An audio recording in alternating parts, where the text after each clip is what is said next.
Assalamualaikum dan salam sejahtera. Saya Nazri Kaha. Ini agenda Awani menjelang beberapa hari menjelang Ramadan dan pastinya kita sentiasa mengingati mereka yang terkesan dalam bencana alam sama ada di negara kita. Misalnya ribuan lagi yang terkesan terutamanya di Johor dan juga Pahang akibat fenomena banjir dan ada yang masih tinggal di pusat pemindahan sementara dan ada yang sudah pun pulang ke rumah masing-masing tetapi terpaksa bekerja keras untuk membersihkan segala keperluan untuk membina semula kehidupan. Tetapi kita tidak lupa juga bagi ribuan ataupun jutaan mangsa akibat gempa bumi di utara Syria dan juga di Turki yang mana lebih 46,000 korban yang sudah pun dikatakan oleh pihak Turki dan juga malahan jutaan lagi yang terpaksa tinggal di rumah-rumah ataupun di pusat-pusat pemindahan yang berupa kemah dan juga kontena yang disediakan oleh kerajaan Turki dan juga badan-badan NGO antarabangsa. Tidak ketinggalan rakan-rakan kita NGO Malaysia, badan sivil yang kini bertungkus lumus menyediakan segala perubatan, segala keperluan untuk memastikan mereka selesa. Sementara mereka memindahkan semua peralatan dan juga keperluan kehidupan mereka di dalam kemah ataupun kontena termasuk Mercy Malaysia. Jadi untuk melihat apakah yang dilakukan oleh rakan-rakan Mercy Malaysia di kawasan Ground Zero di Turki dan juga Syria, saya akan berlintas langsung terus bersama dengan Presiden Mercy Datuk Dr. Ahmad Faizal Ahmad Firdaus yang kini berada di Samandak ataupun di wilayah Hatay di kawasan yang terkesan akibat gempa bumi yang berlaku baru-baru ini. Assalamualaikum Datuk, Doktor, apa khabar? Waalaikumsalam warahmatullahi wabarakatuh. Alhamdulillah. Okey, Datuk, mungkin Datuk boleh jelaskan di mana Datuk sekarang dan juga rakan-rakan Mercy Malaysia yang sedang bertungkus lumus melakukan kerja kemanusiaan dan juga bantuan pelan kecemasan dan juga pemulihan bagi gempa di Turki sekarang. Baik, terima kasih Nazri. Yang pertama sekali, Mercy Malaysia telah berada di Turki 7 dan 8 hari bulan Februari, iaitu 2 hari selepas gempa bumi 6 Februari yang melanda selatan Turki dan utara Syria. Yep. Jadi kami terusan berada di sini dan telah pun berada di beberapa lokasi. Untuk minggu yang kebelakangan, kami telah membuat keputusan untuk menumpukan perhatian kepada satu dan kawasan Idlib di barat Syria. Turki ini kami memilih untuk menyampaikan bantuan terutama sekali di sekitar Antakya di wilayah Hatay, dan salah satu kawasan yang kami memberi bantuan ialah di Samandak, iaitu sebuah kawasan dan juga bandar di luar bandaraya Antakya di wilayah Hatay ini, yang mana di sini keadaannya masih lagi amat memerlukan bantuan dan kerosakan sangat signifikan berlaku. Berpuluh ribu orang di sini saja masih lagi belum ada penempatan yang kekal yang baik dan mereka memerlukan segala macam jenis bantuan, dan kami juga tidak dapat melihat rakan-rakan daripada NGO antarabangsa lain banyak berada di sini, jadi kami menumpukan perhatian di sini. Jadi di Samandak hari ini saya berada di Yalice, sebuah kawasan kecil yang mana pasukan Mercy Malaysia telah diberi penghormatan dan juga kebenaran untuk beroperasi dan menjalankan klinik perubatan. Jadi ada beberapa orang doktor kita yang akan memberikan rawatan perubatan. Selain daripada itu, kita juga akan membuat sedikit pengagihan barang-barang bantuan dan juga klinik mobile di waktu petang nanti di lokasi lain di wilayah di dalam kawasan Samandak juga.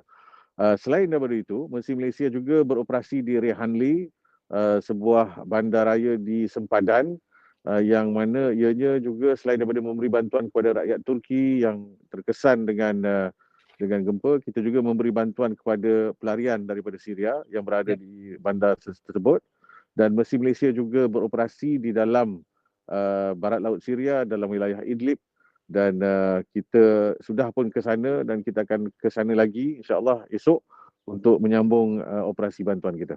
Ya, menarik. Itu yang kita ingin dapat pencerahan lebih lanjut daripada Dato' Dr. Ahmad Faizal. Kerana mengapa pihak Mercy berkolaborasi dengan pihak berkuasa Turki untuk memastikan bantuan dapat diberikan kepada kelompok ataupun kawasan ataupun komuniti yang benar-benar terpisah ataupun tidak mendapat bantuan yang sewajarnya, kerana kita tahu apabila berlakunya kecemasan gempa bumi, pelbagai bantuan dari seluruh dunia selain daripada melakukan search and rescue ataupun kerja-kerja penyelamatan, tetapi sekarang sudah memasuki fasa pemulihan. Mengapa ini penting untuk kita memahami dan mesti terpaksa keluar sedikit daripada kawasan-kawasan menjadi tumpuan, tetapi di kawasan Samandak di wilayah Hatay ini yang mungkin tak kita boleh gambarkan mengapa kawasan ini terlepas ataupun sukar diberikan bantuan kecemasan dan juga untuk fasa pemulihan pada ketika ini. Terima kasih Nazri. Itu satu soalan yang sangat penting. Yang pertama sekali kita kena faham bahawa pada 6 hari bulan Februari yang lepas dua gempa yang besar berskala Richter 7.8 dan 7.4, 7.5 begitu telah berlaku di kawasan yang berdekatan dengan dua bandar besar iaitu Karaman Maras dan juga Gaziantep. Jadi tumpuan yang pertama dan utama memang banyak ke situ. Ya. Pada masa yang sama disebabkan oleh uniknya geografi Turki ini yang mana tiga plate tektonik bergerak sewaktu dua gempa yang besar ini. Gempa ini merentasi kawasan selatan dan tenggara serta barat daya Turki dan kita berada di kawasan barat daya yang selatan tapi ke arah barat dan ianya hampir ke lautan Mediterranean dan kawasan ini Hatay telah mengalami gempa ketiga 3 minggu kemudian yang berskala 6.8 pada skala Richter yang walaupun tidak mengakibatkan terlalu ramai orang yang meninggal dunia pada gempa yang ketiga ini, tetapi telah menambah lagi kerosakan dan kerosakan itu lebih di wilayah Hatay ini. Jadi resources are limited jadi sumber amat terhad di semua pihak dan pihak Turki telah menjalankan kerja yang sangat bagus to be fair to them di semua kawasan. Cuma bila ada gempa yang ketiga tu resources mereka dah kehabisan lebih kurang pada peringkat awalnya dan barulah dalam 3-4 minggu yang kebelakangan pula resources itu, sumber-sumber bantuan tu dialihkan juga ke Hatay. Jadi kita dapati fokus masyarakat antarabangsa misalnya banyak di Karaman Maras, banyak di kawasan Gaziantep, Adiyaman pasukan perubatan Angkatan Tentera kita juga berada di Adiyaman sebelum ini. Jadi kita berada di Hatay ini kawasan yang memang telah terlepas daripada fokus utama yang peringkat awal itu. Dan di sinilah kita dapati keperluan seperti perubatan, tempat teduh sementara emergency shelter. Dan juga sekarang ini seperti Nazri sebut dengan betul tadi, hari ini iaitu pada 20 hari bulan Mac 2023 ni kita memang dah masuk ke fasa pemulihan secara rasminya. Sebelum ini dia ada macam transition period dalam dua minggu begitu between emergency dan recovery, dan sebelum itu ialah fasa kecemasan ataupun emergency. Sekarang ini kita memang masuk dalam fasa pemulihan. Fokus sekarang kalau dalam bidang perubatan kesihatan sudah beralih kepada primary health kesihatan prima dan juga reproductive health and maternal and child health. Dari segi makanan kita dah beralih daripada MRE iaitu meals ready to eat waktu kecemasan kepada bantuan makanan yang lebih berdaya tahan yang seperti makanan ruji sini iaitu roti dan kita juga beralih dari segi shelter tadi dah mula beralih daripada kemah-kemah yang mana Mercy juga ada memberi kemah-kemah untuk emergency shelter dalam fasa kecemasan kepada tempat teduh yang lebih berdaya tahan, daya rentan seperti kontainer dan juga kerajaan Turki ada juga menyebut walaupun tidak memberikan fokus yang besar lagi, belum lagi kepada tempat tinggal sementara yang prefabricated. Jadi kesemua aliran ini sedang berubah sekarang. Jadi mesti Malaysia berada di sini dan itu sebabnya juga saya datang pada fasa transisi ini untuk melihat sama ada tak lagi bantuan yang lebih penting yang harus kita beri fokus. Itu di Turki, di Syria, utara dan barat laut Syria, of course kesan di sana dijadikan lebih teruk lagi dengan akibatnya gempa bumi ini ke atas populasi yang sudah pun berpindah randah sebelum ini ke Idlib, dan mereka terkesan daripada akibat perang yang selama 11-12 tahun sekarang, dan separuh daripada mereka yang terkesan daripada gempa di dalam Idlib itu terdiri daripada mereka yang sudah pun sebenarnya tinggal di tempat teduh sementara. Jadi keadaan mereka lebih lagi mendesak sekarang. Jadi Mesir Malaysia juga melihat keperluan perubatan, juga keperluan makanan ruji yang mana kita dapati kalau tak dilihat dari segi makanan ruji dan juga food security ni di waktu dah habis kecemasan ini, dah masuk fasa pemulihan, sebenarnya kalau beri bantuan tempat teduh sementara dan juga bantuan perubatan sahaja, walaupun penting, ianya tidak mencukupi, Nazri. Kita harus ada program yang holistik yang merangkumi ketiga aspek ini supaya masyarakat boleh bangun kembali dan berdaya tahan. Ya, itu yang kita nak fahami. Kerana skala bencana ini amat besar dan merangkumi beberapa bandar besar di selatan Turki dan juga di utara Syria. Kita tahu Kahramanmaras merupakan ground zero, menjadi pusat gempa selain daripada Gaziantep, dan apabila Datuk mengatakan di Samandak, di wilayah Hatay, di Antakya, di Renheli, iaitu di sepadan Syria dan juga Turki, ini merupakan kawasan penempatan paling ramai pelarian Syria sejak puluhan tahun dulu akibat peperangan yang masih berlaku di negara Syria. Jadi dari apa yang diberikan oleh Datuk tadi berkaitan dengan fasa transisi pemulihan dan juga sudah memasuki fasa pemulihan sekarang, di mana kekuatan pada pandangan Mesir Malaysia yang perlu diberi tumpuan? Adakah ia perlu berjalan serentak, iaitu penjagaan kesihatan primer ataupun melakukan penyediaan bagi pelindungan kemah-kemah yang lebih sesuai dan ataupun rumah-rumah kontena yang seperti mana yang dijanjikan oleh kerajaan Turki bagi mereka yang tinggal di kemah ketika fasa kecemasan itu, dan juga dari MRE kepada menyediakan makanan berdaya tahan, iaitu yang lebih sesuai untuk lebih lama, apatah lagi kita akan memasuki beberapa hari saja bulan Ramadan yang menjelang ini. Pandangan Datuk Dr. Firdaus Ahmad Faizal. Ya, saya. Terima kasih, Nazri. Jadi sebenarnya secara idealnya kita harus melaksanakan kesemua ini secara selari. Tak ada pilihan Datuk ya? Tidak ada pilihan. Sebab apa, kalau kita sendiri pun kita sendiri yang alhamdulillah bersyukur kita ada di Malaysia yang secara umumnya selamat, walaupun seperti Nazri sebut tadi Mesir juga sedang aktif memberi bantuan di Johor terutamanya, di mana ramai lagi yang masih di pusat-pusat pemindahan sementara akibat banjir, air masih lagi terkenang di beberapa tempat di Batu Pahat.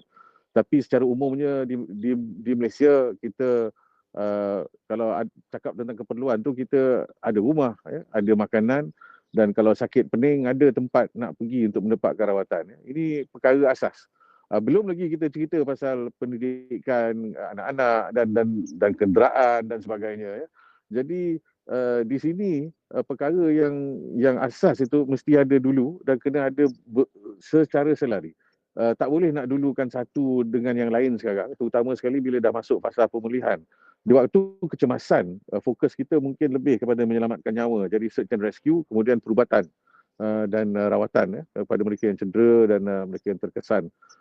Di fasa pemulihan ini kita sudah lihat ada keperluan untuk memanjangkan kerja-kerja ini, tapi dalam masa yang sama kita lihat kehadapan dalam cara yang lebih sustainable atau berdaya tahan. Jadi sebab itu kesihatan primer, kesihatan reproduktif dan ada satu lagi aspek yang mana kita bekerjasama juga dengan pihak Turki di sini, dan juga kita sedang mencuba bekerjasama dengan pihak dia yang berkuasa di dalam wilayah Idlib di barat laut Syria, iaitu kesihatan mental dan emosi, mental health and psychosocial support. Jadi dalam keadaan yang sekarang ini juga kita mesti lihat pada makanan sebab nutrisi amat penting, terutama sekali kalau kita lihat subpopulasi vulnerable ya, yang tertentu seperti ibu mengandung, kanak-kanak, orang tua ya. Yap. Tidak bermakna mereka yang dewasa tu tidak penting, tapi secara umumnya mereka yang lebih vulnerable ini harus kita beri perhatian lebih ya. Jadi makanan sangat penting. Kalau tidak, dehydration ya, malnutrition ini semua akan berlaku, dan perkara yang sedikit mungkin menjadi perkara yang besar ya. Sakit yang sikit mungkin jadi masalah yang besar pada orang tua misalnya atau pada kanak-kanak. Dan begitu juga dengan tempat tinggal. Jadi tempat tinggal dalam kemah ni, kalau seminggu, 2 minggu, sebulan, masih lagi lah. Boleh diterima lah. Ya. Ya. Boleh menerima mungkin hingga sebulan.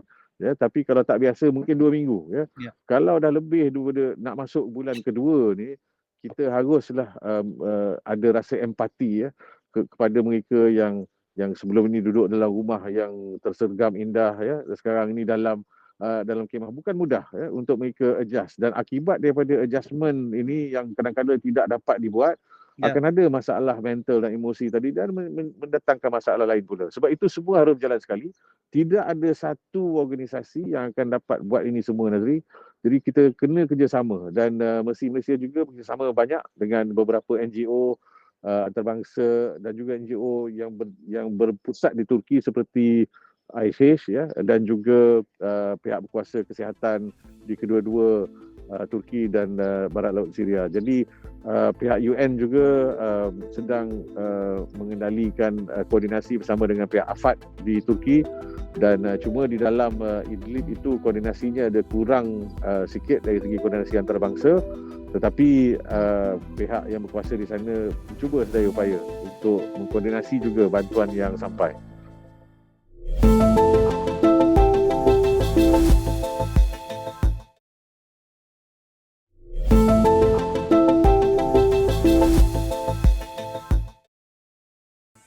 Ya, Datuk Ahmad Faizal, mungkin Datuk nak terangkan di belakang Datuk tu ada AFAD. Nampak di atas skema itu ada tulisan AFAD. Kita tahu ini merupakan agensi kemanusiaan dan juga bantuan yang dikoordinasikan oleh kerajaan Turki, yang memang mereka lah yang paling berada di lapangan sejak hari pertama gempa berlangsung. Dan Datuk juga ada mengungkapkan IHH tadi merupakan juga antara bantuan kemanusiaan yang antara yang bergerak aktif di seluruh negara Turki, malah di seluruh dunia seperti Mercy Malaysia juga. Jadi mungkin Datuk nak terangkan apa yang disediakan oleh pihak berkuasa Turki bersama dengan rakan-rakan NGO tempatan dan juga NGO antarabangsa, dan apa kelainannya, kerana ini penting untuk menjadikan benchmark baru dalam misi-misi kemanusiaan gempa ataupun bencana alam yang akan berlaku lebih kerap akan datang kerana perubahan iklim ini. Jadi mungkin Datuk nak kongsikan. Baik, yang pertama sekali AFAD. AFAD merupakan agensi kerajaan Turki yang merupakan agensi koordinasi dan juga implementasi respons dan juga koordinasi persiapsiagaan bencana, dan mereka setakat ini melaksanakan tugas yang amat cemerlang, dan mereka juga mengadakan koordinasi di peringkat lokal, di peringkat distrik ya, kemudian di peringkat wilayah, dan semua itu bergabung dan ada koordinasi yang memanjang ya, secara vertikal ke peringkat pusat. Itu dalam negara Turki untuk bantuan dalam Turki. Kemudian untuk masyarakat antarabangsa pula, AFAD juga mengambil peranan utama, paling utama, dan mereka yang menentukan kalau ada bantuan daripada luar Turki, daripada komuniti masyarakat antarabangsa, mana yang bantuan itu nak disalurkan ke mana, dan mereka juga tentukan tempat-tempat yang mana boleh dibenarkan NGO misalnya daripada luar negara ataupun agensi bangsa-bangsa bersatu yang mana yang boleh beroperasi di mana. Jadi di Turki ini AFAD sudah sampai ke tahap kompetensi yang agak tinggi.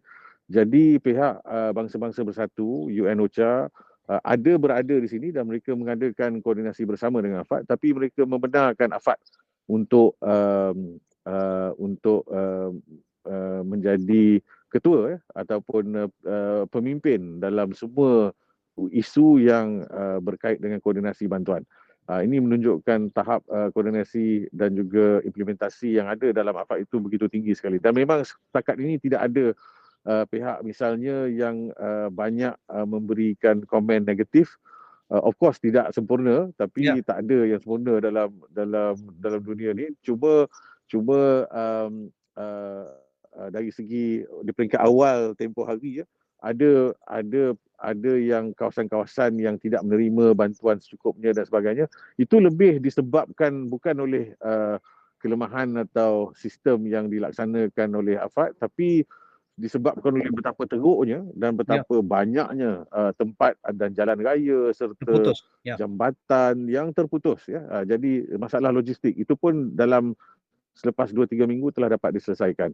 Jadi di sini saya rasa AFAD ni merupakan salah satu daripada agensi penyelaras dan juga pengimplementasi bantuan kemanusiaan yang boleh digunakan seperti Nazri sebut tadi sebagai benchmark untuk lain-lain agensi yang sama di seluruh dunia, dan mungkin NADMA Malaysia juga boleh di masa akan datang boleh mengadakan kerjasama dengan AFAD untuk belajar bagaimana mereka melaksanakan koordinasi yang begitu besar. Yang kedua, AFAD juga memainkan peranan secara langsung, terutama sekali di peringkat awal dan terutama sekali dalam jenis bantuan yang memerlukan belanja yang besar seperti tempat tinggal.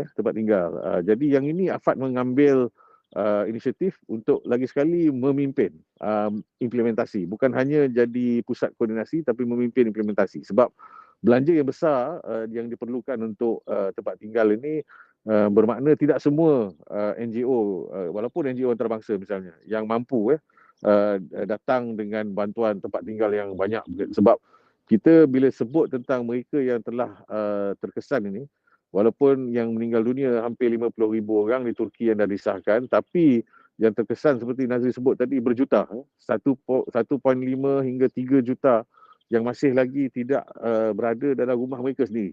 Jadi ini satu bilangan yang sangat besar dan agak sukar untuk mana-mana satu badan bantuan kemanusiaan antarabangsa untuk memberikan bantuan tempat tinggal yang akan memerlukan kos yang tinggi ini. Jadi AFAD sendiri merupakan juga agensi implementasi yang mana dana daripada kerajaan Turki dan juga agensi multilateral disalurkan secara terus kepada AFAD.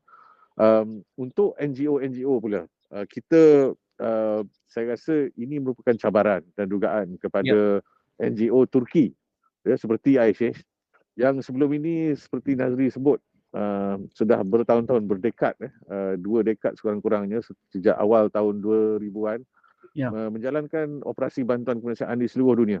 Malah di Afrika, di Asia Tengah, di kawasan-kawasan yang secara umumnya mungkin rakyat Malaysia pun kurang arif tentang tempat-tempat setengah-setengah tempat ini mereka memberikan bantuan. Jadi alhamdulillah akibat dan juga hasil daripada pengalaman dan juga pengetahuan yang mereka sudah ada daripada berpuluh-puluh, beratus in fact operasi yang mereka dah jalankan ini, kita dapati NGO Turki terutama yang sudah bertapak seperti ISIS, mereka ada sistem serta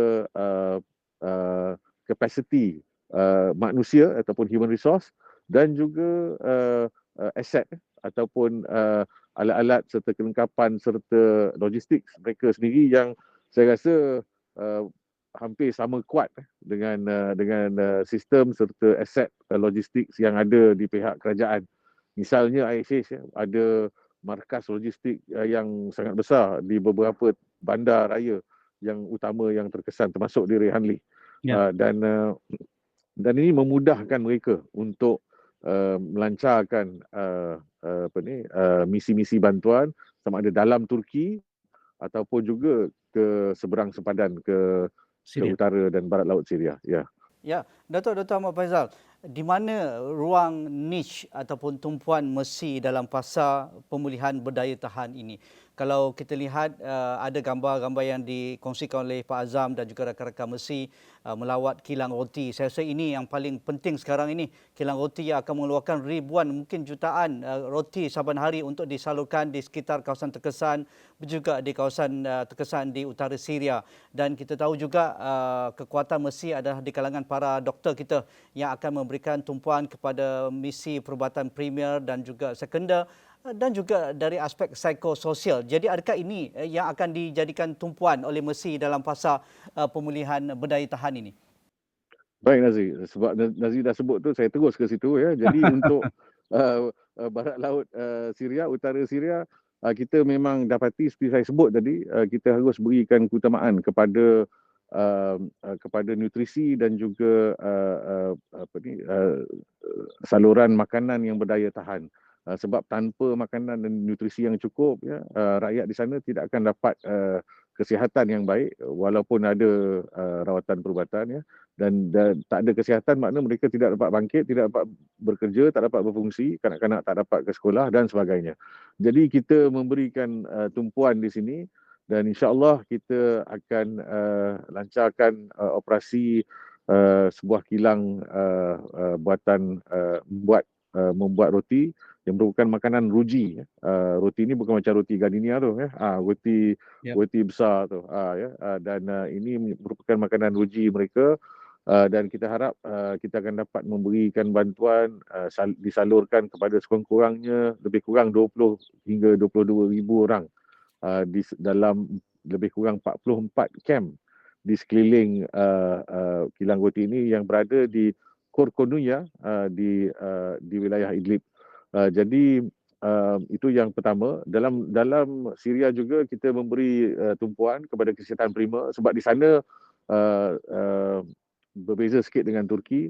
Kita rasakan keperluan kesihatan dan rawatan perubatan akan diperlukan untuk jangka masa yang lebih panjang daripada dalam Turki. Jadi kita memberi fokus, kita ada perancangan sudah pun dilaksanakan beberapa klinik statik dan juga beberapa klinik mobile yang akan terus bekerja sekurang-kurangnya untuk 3 hingga 6 bulan lagi insya-Allah, ya. Kemudian kita akan lihat bagaimana keperluannya. Dari segi psikososial dan kesihatan mental di dalam Syria memang tanpa diragui lagi memang ada, ya, disebabkan oleh perang yang sudah melanda dan ditimpa pula dengan gempa, ya. Cuma kita sedang merangka perancangan dan juga program yang berkesan yang memerlukan penglibatan masyarakat tempatan sebab dan kita bercadang untuk ada latihan dan juga bantuan secara langsung yang akan dilaksanakan oleh pakar-pakar psikososial kita daripada Malaysia, dan kita akan libatkan mereka terutamanya yang fasih berbahasa Arab ataupun boleh berbahasa Arab sedikit. Ini untuk Syria. Untuk Turki, kita memberi tumpuan untuk fasa pemulihan ini dalam bidang kesihatan perubatan masih lagi, cuma mungkin tidak selama di Syria, ya, mungkin untuk 3 bulan yang akan datang insya-Allah. Selepas itu kita yakin pihak kesihatan di Turki akan dapat kembali melaksanakan kerja-kerja perubatan kesihatan seperti biasa, ya, sebab mereka ada resources yang agak banyak sebenarnya. Cuma sekarang ini dia stretch, ya, di lebih daripada satu kawasan. Jadi kita bantu to fill in the gaps. Contohnya di sini di Samandar. Dan kemudian kita akan memberi fokus kepada tempat tinggal sementara tadi, di mana berbeza dengan mereka di Syria, ya, Nazri, di mana seperti juga di Malaysia, ya, apabila berlaku banjir kita lihat kesediaan ataupun resilience, ya, masyarakat berbeza-beza, ya. Kalau di pantai timur lain, di pantai barat lain, ya, di lembah Kelang lain dan sebagainya. Jadi di Turki tempat tinggal sementara ni merupakan dan tempat tinggal semi permanent nanti akan jadi satu perkara yang sangat penting. Di Malaysia, ya, Malaysia akan memberikan bantuan walaupun ialah kita tak mampu nak buat semuanya. Semuanya akan dikendalikan pelopori, dipimpin dan dikoordinasikan oleh AFAD. Tapi Malaysia akan mencari tempat-tempat tertentu yang mana kita boleh menyambung, ya, yang mana kita dah beri kemah tadi untuk fasa kecemasan. Mungkin kita akan berikan sama ada kontainer. Kita sudah pun ada penderma pendana yang bersedia, ya. dan kita cuma perlukan dari segi teknikal, iaitu Pak Zam dan pasukan dia akan buatkan ya. Dan kemudian kita akan lihat juga sekiranya pihak Turki bergerak ke arah prefabricated temporary housing itu, kita juga akan lihat sama ada kepakaran teknikal yang mesin Malaysia ada boleh digunakan juga. Ya, mungkin kita akan sambung dalam sesi yang lain pula. Mungkin lepas Datuk kembali ke tanah air, kita boleh panggil Datuk datang ke studio.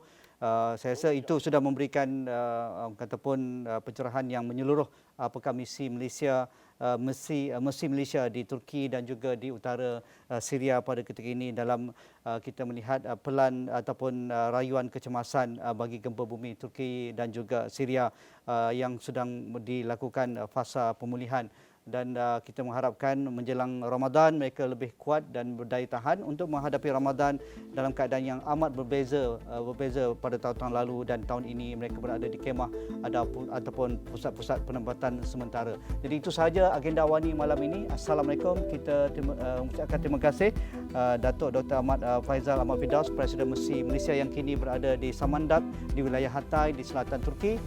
Sekian, Assalamualaikum. Kita jumpa lagi.